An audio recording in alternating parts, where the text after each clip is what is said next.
Hello, welcome to the channel Historian. Write yourself. Let yourself activate the notification bell. Then let's go.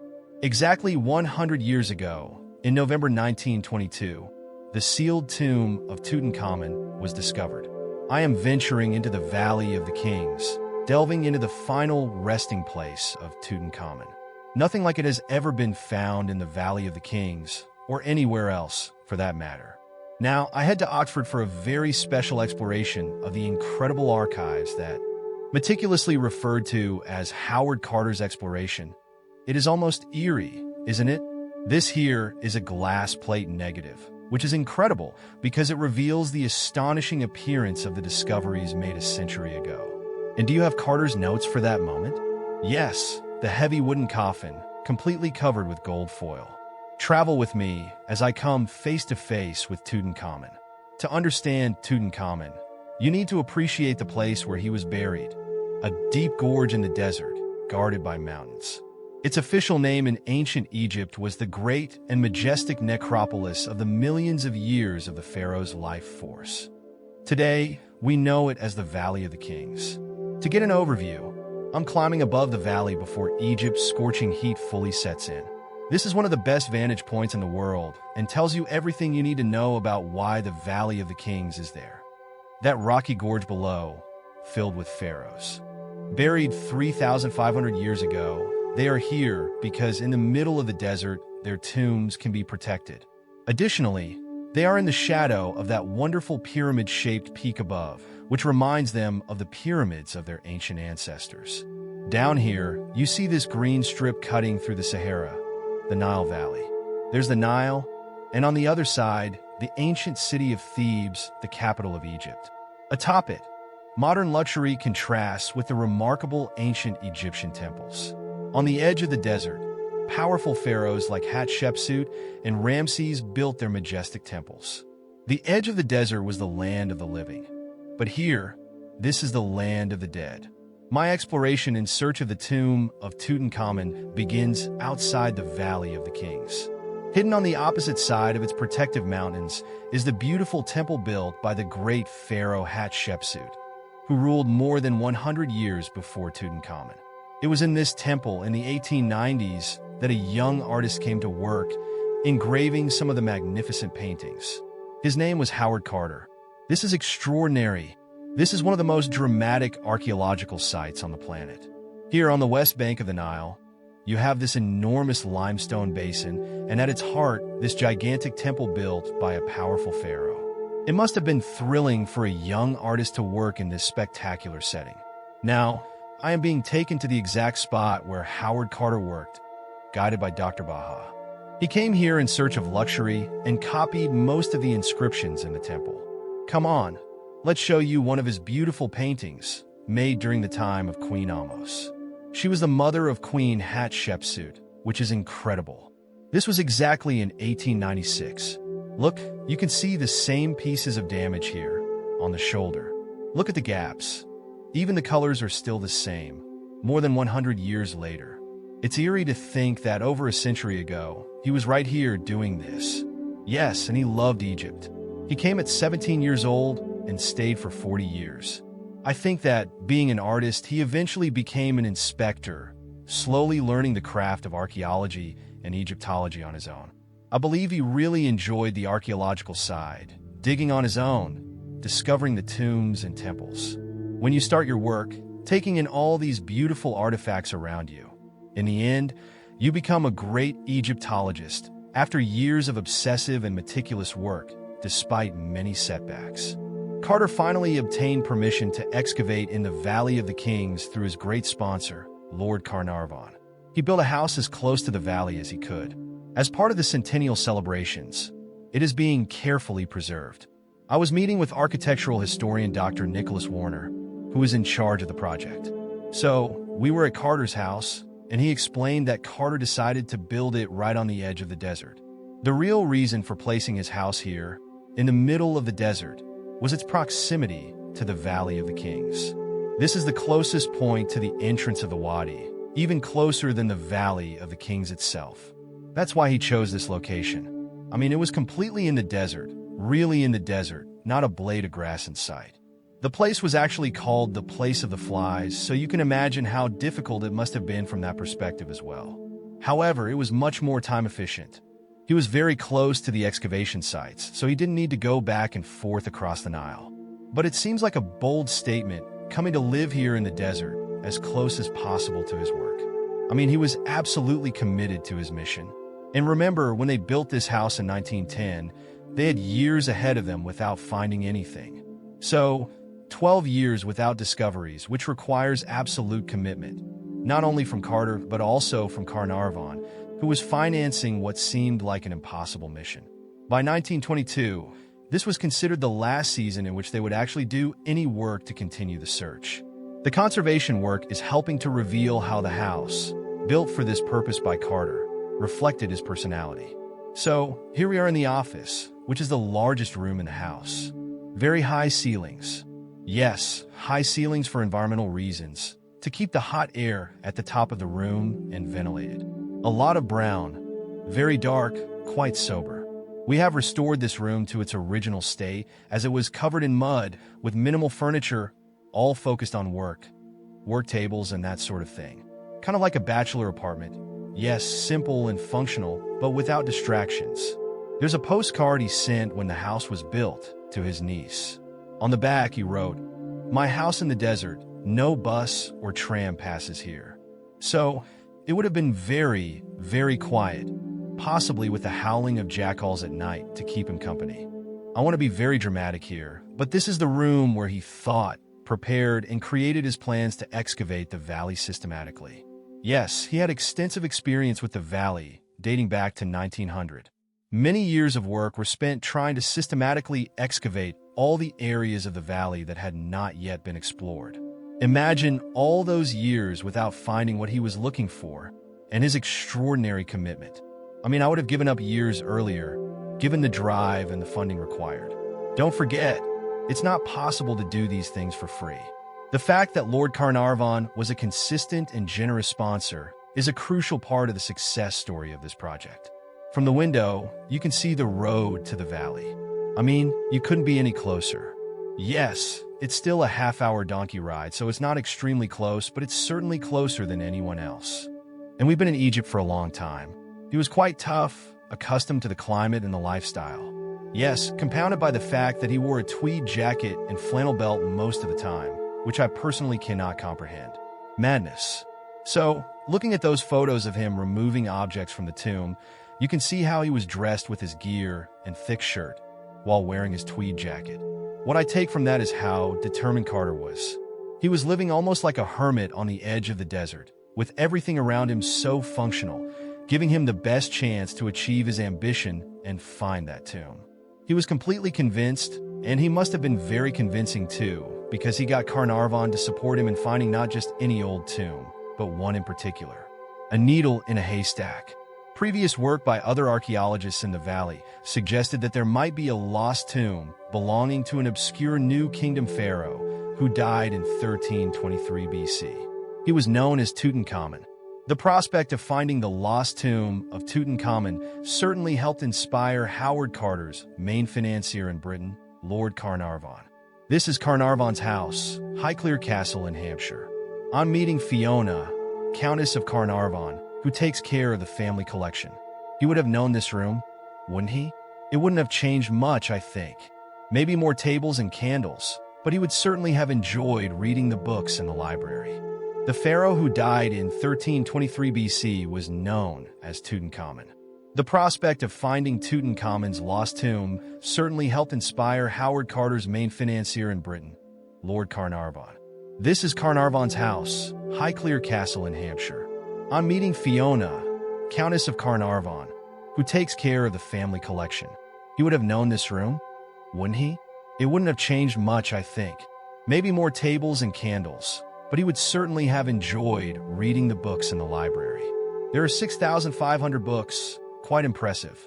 He was also a photographer in his own right, an exceptional photographer. Even if he hadn't discovered the tomb, he would have made his mark in history as a remarkable photographer. Why Egypt? I think that's where it truly captured his heart and mind. His whole family was into collecting, Dan. They all collected the best over time. and he was always on the lookout for something special. He reflected the beauty of the world around him, both in what he saw through the camera lens and in his life. Howard Carter and Lord Carnarvon would have been together in this room, planning for the next year. Yes, probably in Carnarvon's office, which is now my very messy office. How did he get along with Howard Carter? Because they seem to be quite different, and yet they obviously had a very good relationship. They really did. For Howard Carter, it was so exciting because he was in a very unlucky situation, without a job, without a place to live, and without a future.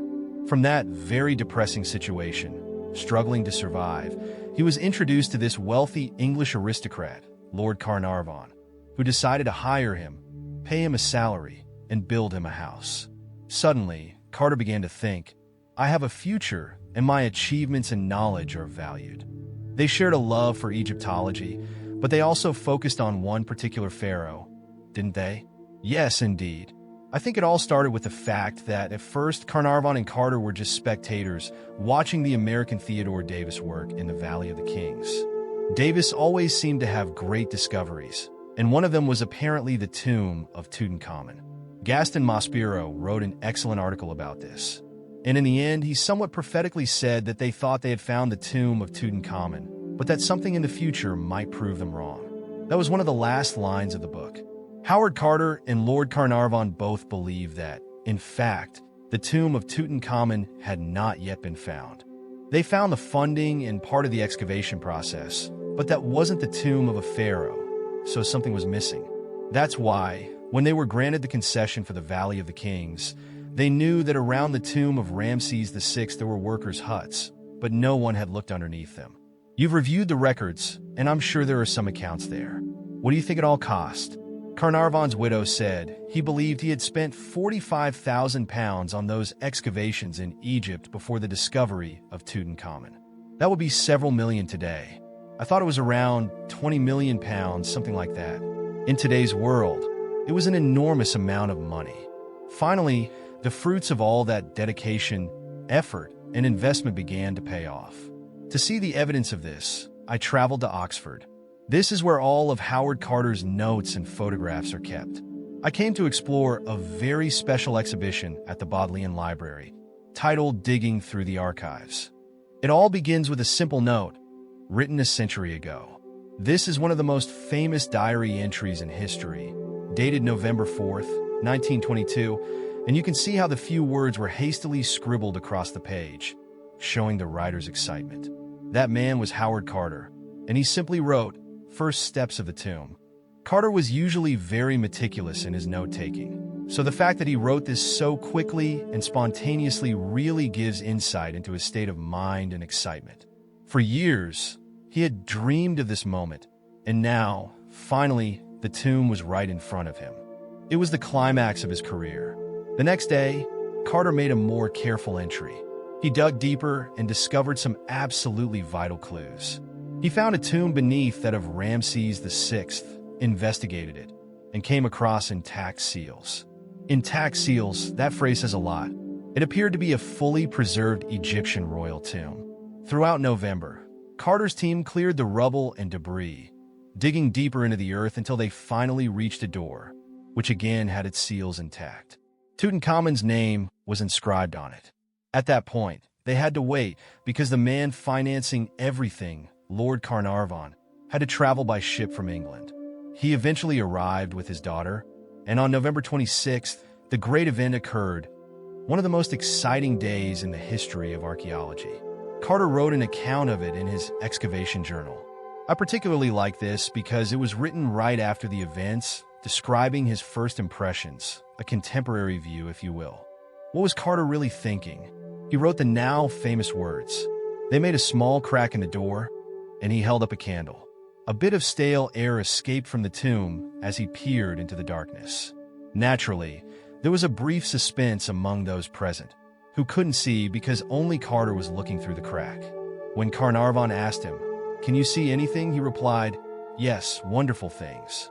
Carter was looking through the entrance.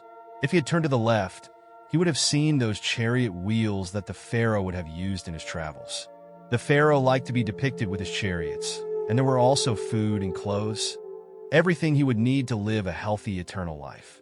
Returning to the Valley of the Kings, I follow the modern road instead of Carter's donkey trail.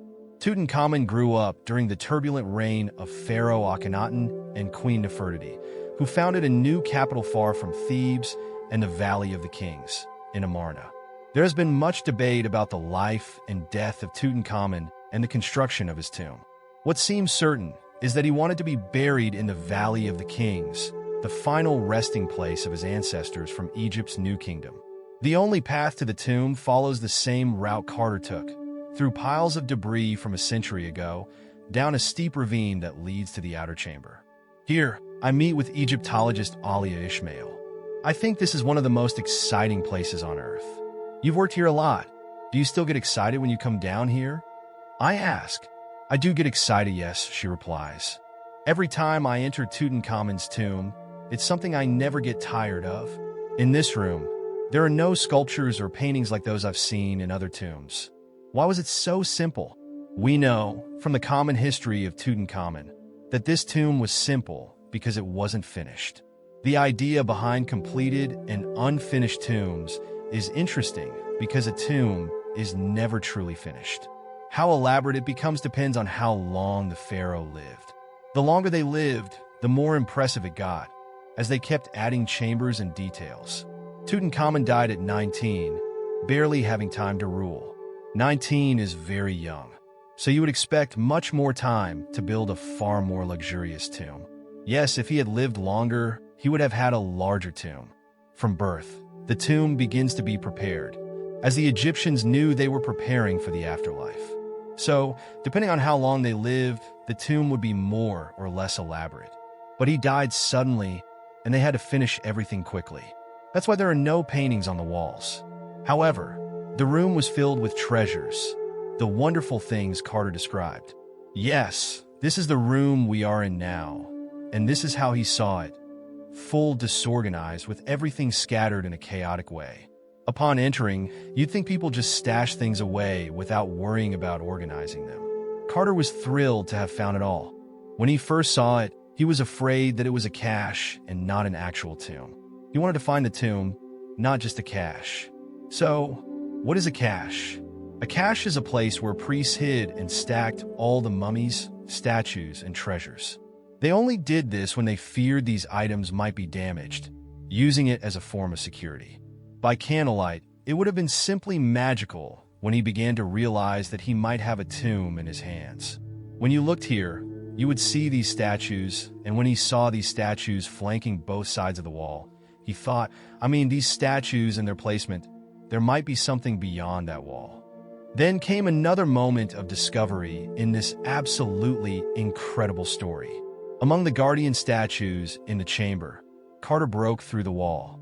Beyond it was what he had been hoping for his entire life, a sealed and untouched burial chamber. Initially, there were large golden shrines, enormous golden boxes nested inside one another like Russian dolls.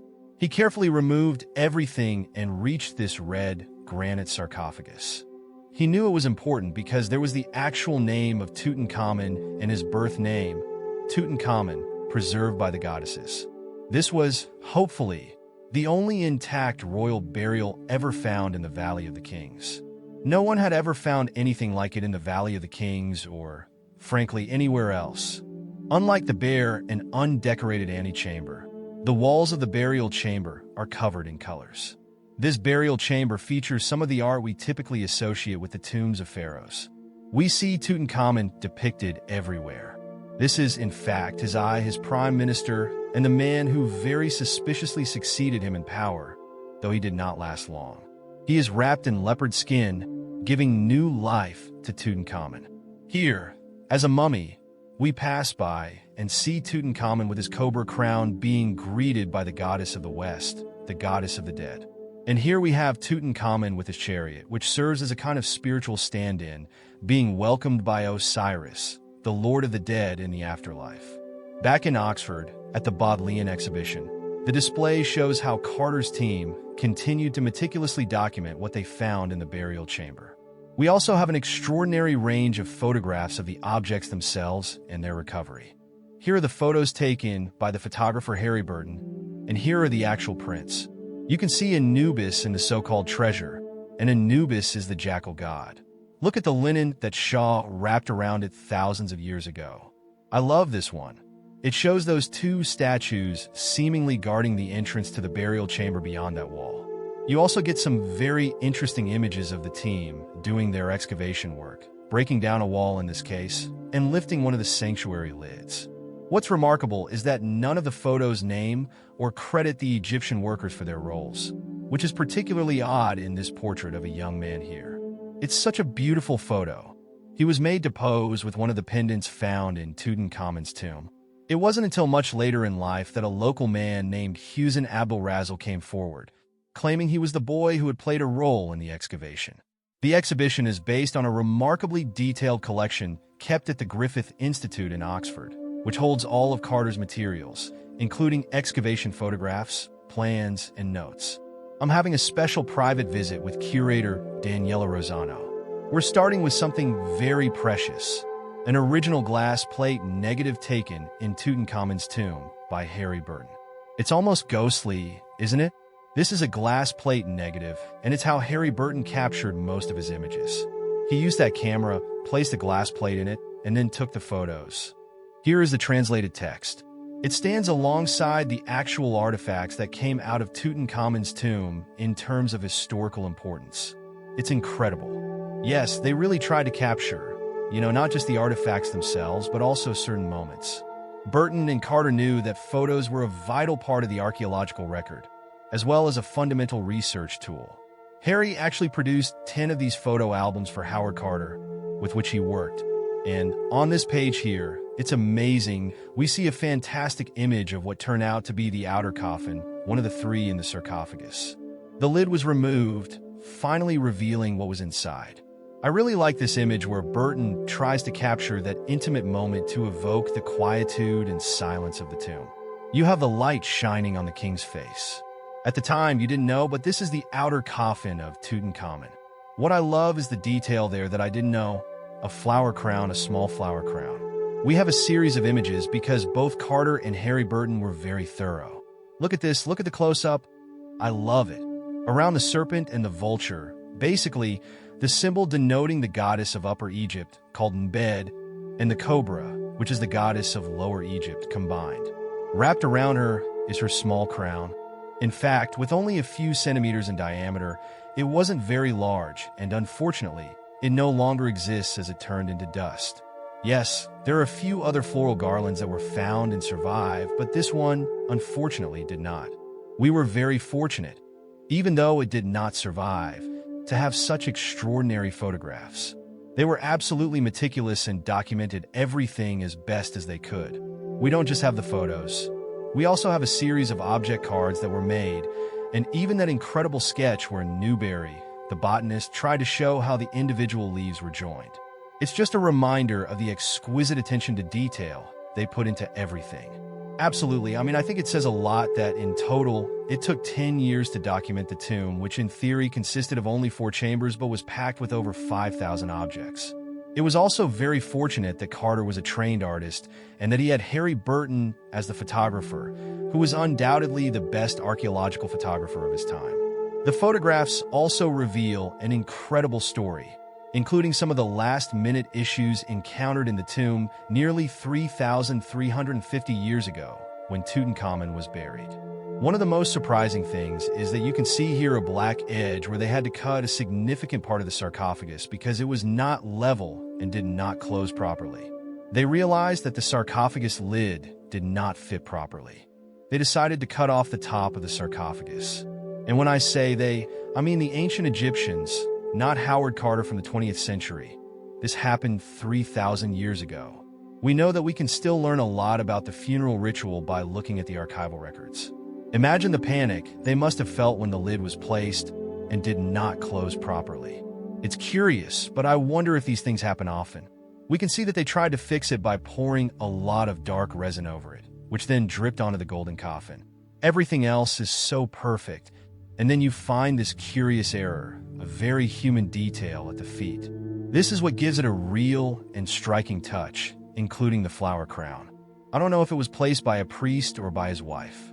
Whether it's the placement of the crown or the fact that it was placed so carefully, these are the things that connect you not only to a period of history, but to a specific moment across millennia. This was just the outer sarcophagus. Carter knew there were even more spectacular layers inside. Each of these layers had to be carefully documented before opening the next one, which was a hard job with the constant risk of damaging these priceless objects. Burton spent about 4 days photographing everything. The moment they decided to lift the lid was on October 13th, 1925. You can see from Carter's notes that this moment was quite extensive. I don't mind his handwriting. In fact, I've seen worse. The lid was lifted very slowly at noon. The coffin rose quite easily, without any setbacks, revealing a second anthropoid coffin covered with a fine linen sheet that had darkened and deteriorated.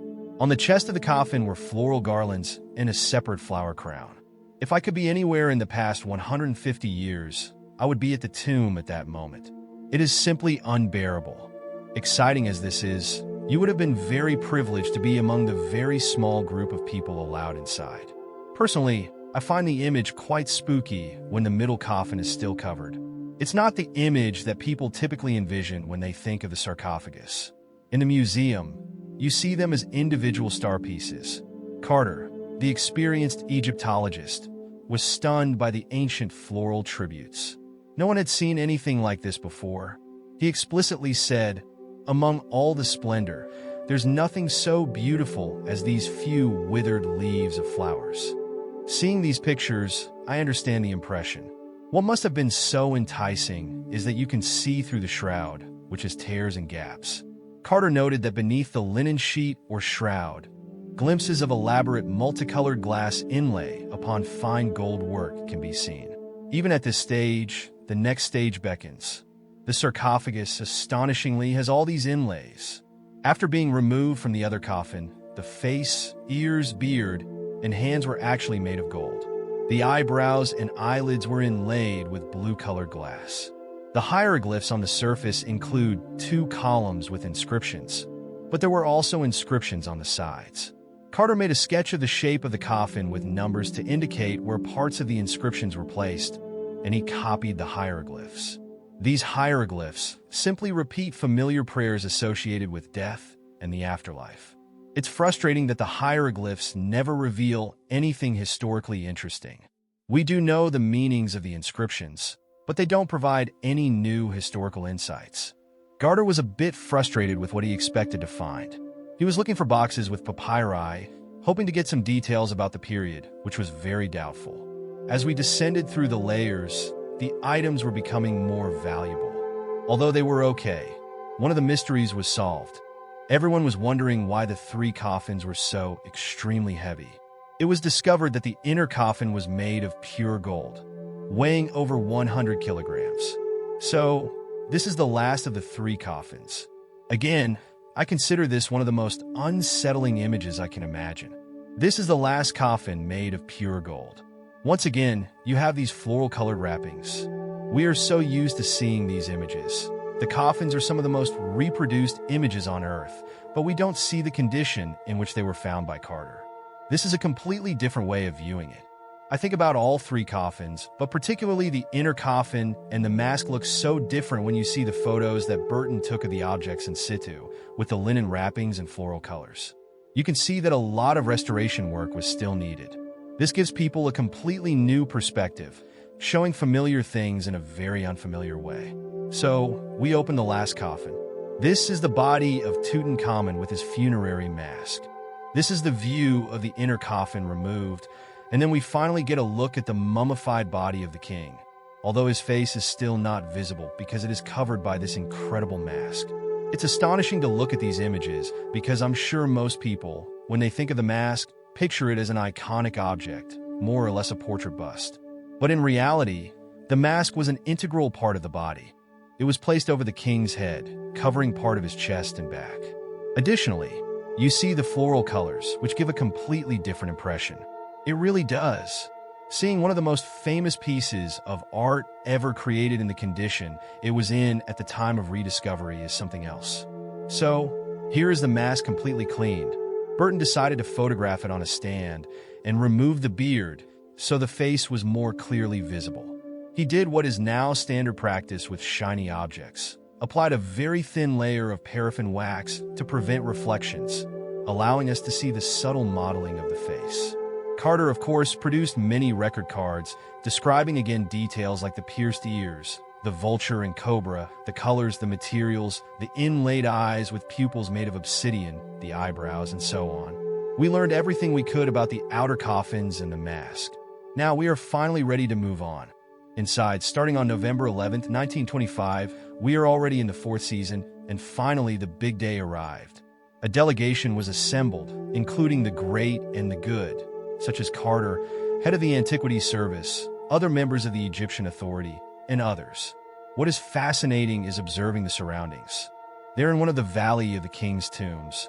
Until now, everything had been conjectural, meaning no one knew exactly what a sarcophagus looked like or what was inside it. Over the course of 9 days, they discovered more than 150 objects in the body. Carter produced probably some of my favorite archaeological records of all time, a series of 18 autopsy drawings. What you see here are 2 of them. As they unwrapped, he meticulously described everything in his journal, numbering the individual objects. Each object on the body was assigned the number 2, 5, 6, and then he started numbering them with letters from A to D, moving quickly through the task. What you can see here includes triple E and triple P amulets, as well as an incredible scarab.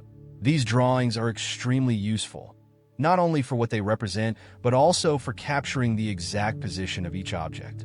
Thus, when a new layer of bandages was removed, the position of the objects was already documented. As the objects became visible, he produced the next autopsy drawing. These drawings essentially show the images were passing through the body, so to speak. You can see he was covered in jewels. My God! And there are the famous sandals, all those adornments, and then you finally see just the old bones, which is all we are in the end. It's striking that after all the splendor, the adornments, the religion and mythology, at the end of the day, there's just a small black skeleton at the heart of it all, a young man of 19 years old. It's important not to forget that we are talking about someone who died prematurely and unexpectedly. So, you have his body, the mask, the 3 coffins, the sarcophagus, the shrines, the burial chamber, the entire tomb, and of course the Valley of the Kings, all protecting Tutankhamun. To mark the centenary of the discovery of Tutankhamun's tomb, Daniela came up with a rather special project. She commissioned an Oxford florist to recreate one of the smallest floral tributes discovered in the outer coffin, using precise notes and photographs taken by Carter's team. Florist Ellie Murphy worked hard to recreate something originally made for Tutankhamun. She wanted to do something a little different and felt this was special, as no one else had the chance to do this. As she says, she enjoys doing intricate little things, and this project was right up her alley. Although times have changed, we still use flowers to convey different messages, and that hasn't changed. Ellie is using the same types of flowers and arranging them exactly as recorded by Carter's team.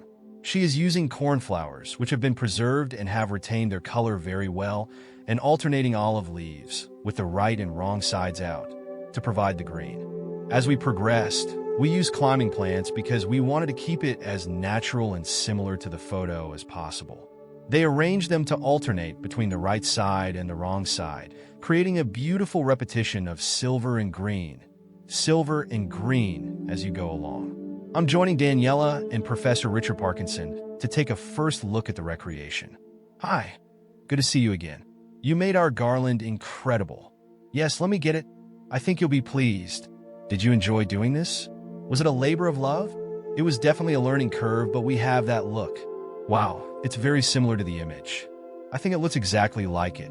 The deep blue of the cornflowers is absolutely beautiful. Yes, the size and proportions work with the cornflowers. It's completely the opposite of all that gold and hard metal. It's entirely at the other end of the spectrum, isn't it? Placed in the coffin, you have that wall of pure gold, and then this texture and color of blue are amazing. I mean, it would really stand out at the funeral ceremony for sure.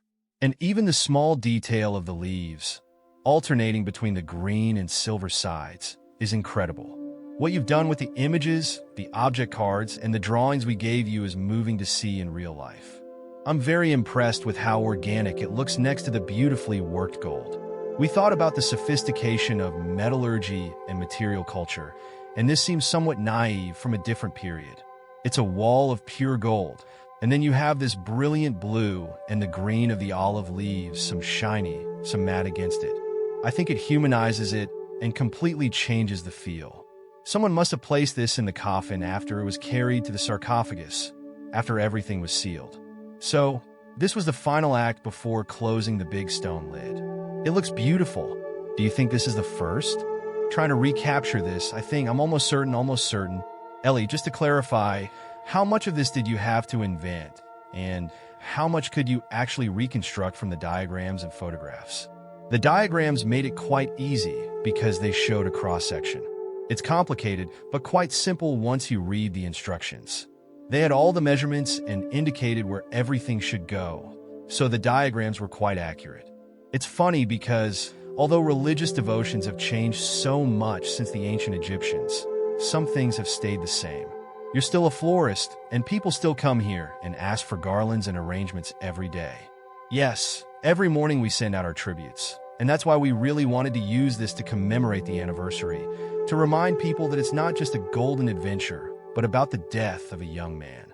If he were the same age as Oxford undergraduates, then we're really trying to bring back the humanity. It's such a beautiful garland that says a lot. It was a pleasure to make it. When you think of Carter, it's easy to see him as the Golden Pharaoh. What I learned today is that his death and burial were about flowers as much as about precious metals. It's impressive to think that a humble but so meaningful garland of flowers could have stayed with the magnificent objects now on display in Cairo, preserved, cleaned, and exhibited. I'm taking a close look at these original treasures with the help of Egyptian Museum Conservator Mirror. So, which of the coffins is this? This is the middle coffin, because before this one was discovered the golden wooden coffin, which is currently at the Grand Egyptian Museum, made of wood with gold fixed above it. And then there is the coffin with the precious stones and blue glass. Eid was part of a team that used modern techniques to discover how these objects were originally made. When you look closely at with the object, of course, you have more information. When you conduct exams or use non-destructive methods like microscopic imaging or X-ray fluorescence techniques for analysis, you can uncover many details. For example, the gold leaves used to make this coffin are not just plain gold. They are made from different gold alloys. For instance, some have gold with silver and varying coatings, but not in the same proportions, meaning there are different types of leaves. Even after 100 years, you're still learning things about it. I'm sure that after another 100 years, new generations will still be discovering new aspects. This object is filled with stories and mysteries, and we are still learning more about it. Here I am, close to the most famous archaeological treasure ever recovered, probably the most famous piece of art ever created. It's a golden funerary mask of Tutankhamun. It lay next to his mummy in the underground tomb, inside those coffins and sarcophagi for 3,000 years. Yet here it is almost as if it were new. Being so close, I realize it is not just an object of extraordinary beauty, but a powerful representation of the young man himself. You feel as if you are in his presence. It's breathtaking. So, this was the final layer before the mummy. Inside the golden coffin was Tutankhamun's golden mask, which you have studied more than anyone else in the world. What can you tell me about it? We can say that it is a golden mask made of several pieces, not just one sheet of gold. They joined these pieces together, even including the shoulders and the face. The face, for example, was a part that was assembled with a small screw to secure the two layers together. The mask has different layers, including precious stones and blue glass in the beard. The beard itself consists of two layers, an outer tube and an insert within half of a tube. It was designed to be used as a spigot to hold the beard in place, giving it a very realistic appearance. This is how the pharaoh would have aimed to present himself. Just like his mother, they believed they would have a new life afterward. That's why they wanted the soul to identify their body or their mother. How is it for you to work on this subject every day? You are very lucky. You know, it was my dream to work at the Egyptian Museum when I was young. And when I started my job here in 2011, I never thought I would be working with Tutankhamun's golden mask. It was a wonderful feeling.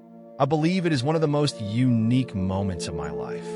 This year, exactly a century after the rediscovery of Tutankhamun's tomb and nearly 3,350 years since his death, reconnecting with Tutankhamun and the incredible legacy left to us in the Valley of the Kings is something special. This legacy is reflected in the moments captured when the tomb was opened, revealing not only his magnificent treasures, but also those intimate human objects, like the small floral crown, all placed there for the pharaoh, the young ruler, who could have been lost forever. Although he did not manage to rest in eternal life in the Valley of the Kings, he left an inspiration for all generations, a different form of immortality. I don't think there is anyone alive today who loves archaeology and history who hasn't been in some way inspired or had their lives changed by what happened here. The discovery of this tomb 100 years ago is certainly the most impressive and exciting moment in the history of archaeology.